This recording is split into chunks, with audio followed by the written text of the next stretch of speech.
muy lindo, pero ¿cuáles son las consecuencias si nosotros nos excedemos? Por ejemplo, en el consumo de grasas, alcohol, azúcares durante estas fiestas. Bueno, el médico cirujano Wilbert Ismael García Lévano, gastroenterólogo, está con nosotros y nos está contando qué le pasa a nuestro cuerpo y además nos está dando sugerencias de qué podemos hacer para evitar esas molestias al día siguiente, ¿no? Dolorcito estomacal, algunas molestias que ya no nos dejan disfrutar de la familia que está con nosotros. 7:51, doctor, lo que quería consultarle era respecto a la hora. Muchos esperan la medianoche para cenar. ¿Qué sería lo recomendable? ¿Cenar antes? No lo sé, o esperar al día siguiente. Y si ceno antes, ¿puedo comer más? Doctor, por favor. Doctor, adelante. Sí, muy buena pregunta.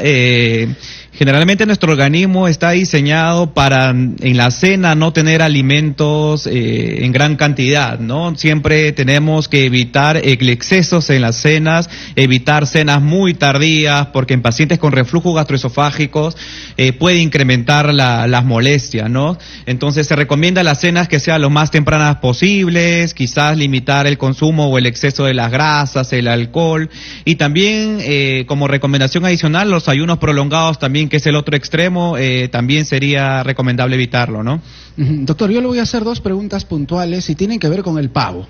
Tienen que ver con el pavo porque es tal vez el alimento que más se consume, ¿no?, en estas fiestas de Navidad. Por ejemplo, muchas veces se rellena el pavo y literalmente se le echa de todo, ¿no? Es conveniente esto de rellenar el pavo y luego el pavo recalentado también. Muchas veces lo que nos sobra de ese pavito lo utilizamos hasta la bajada, ¿no?, del niño, hasta el 6 de enero. Entonces, ¿es conveniente recalentar el pavo o es mejor no hacerlo, doctor?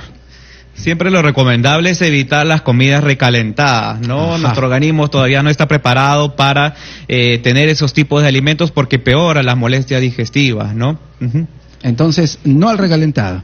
Así es. Y con relación al relleno, porque ya el pavo tiene grasa, estamos hablando de una proteína, correcto, pero muchos le echan también un relleno adicional que literalmente tiene de todo. Entonces, ¿cuán recomendable o no es rellenar el pavo, doctor? Bueno, en los rellenos siempre evitar lo que son los carbohidratos o los azúcares simples, que es lo que más molestias nos van a generar en el organismo, ¿no? Es decir, por ejemplo, le pueden echar esos dulces que pueden exacerbar las molestias. Entonces, lo más saludable posible es comer el pavo al horno, por ejemplo, limitar el tema del pellejo y en la medida de lo posible, pues el relleno también limitarlo, ¿no? Doctor, casos puntuales de personas que ya tienen enfermedades, por ejemplo, una persona con diabetes que sí no puede de pronto comer un panetón, un chocolate, ¿le podemos dar alguna alternativa? Claro, en los pacientes diabéticos también tenemos que ser bastante precavidos con el tema de los carbohidratos, de los azúcares, ¿no? Sobre todo, como les mencioné, en los azúcares simples, ¿no? Hay alternativas ya no usan los panetones comúnmente con el azúcar como tal. Hay alternativas para pacientes con diabetes en la cual podría de alguna u otra manera mejorar, pero lo recomendable es siempre limitar, por ejemplo, el panetón en exceso, los chocolates o mezclar en alcohol y siempre llevar un control adecuado de su diabetes, que eso también es lo más importante, ¿no? Y vamos con otra creencia. Muchos dicen, voy a desbandarme en Navidad, voy a comer rico en Navidad y después me pongo a hacer ayuno durante todo el mes de enero, ¿no? O disminuyo la ingesta de comida en el mes de enero. ¿Es un pensamiento adecuado? Es decir, ¿se puede compensar si nos desbandamos en Navidad o fin de año? ¿Podemos después compensar, equilibrar nuestra salud con un ayuno? No hay ningún ayuno compensatorio como tal. Como les menciono, el consumo es diario y el organismo responde diariamente. No es que ahora como en exceso y luego hago un ayuno compensatorio, porque así no funciona el organismo. Es más, como les mencioné, el ayuno prolongado también podría afectar a estas patologías digestivas, ¿no? Ahí está. Los aderezos, doctor. Sí, muchas veces hay aderezo, por ejemplo, el exceso de cebollas, ajos en pacientes que por ahí sufren de síntomas de gastritis podría exacerbarlo porque de alguna u otra manera puede irritar la mucosa del estómago, aunado a las grasas, aunados a los azúcares, podrían exacerbar y vienen los pacientes muchas veces en la emergencia con un dolor en el epigastrio, ellos le llaman en la boca del estómago, producto pues de el consumo excesivo de estos alimentos también, ¿no? Y sobre ese punto, ¿en qué momento hay que tomar la decisión de ir a un centro de salud, a un centro médico? Porque claro, muchos pueden, no sé, sufrir de cierto dolor de estómago, ciertas molestias por la ingesta excesiva de alimentos en Navidad. Pero ¿en qué momento tomar la decisión ya de ir a un centro de salud?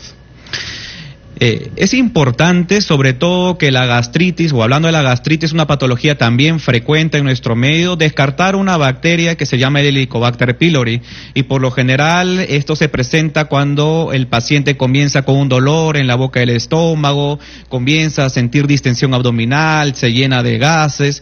Estos síntomas nosotros los llamamos dispepsia. Entonces, esos pacientes que presentan dispepsia es recomendable ir a la consulta médica para descartar esta bacteria y de ameritar algún tratamiento antiácido o erradicador, pues ofrecerle a estos pacientes antes que puedan haber una mayor complicación como formación de úlceras o en casos muy extremos esta bacteria también está asociada a un cáncer de estómago, ¿no?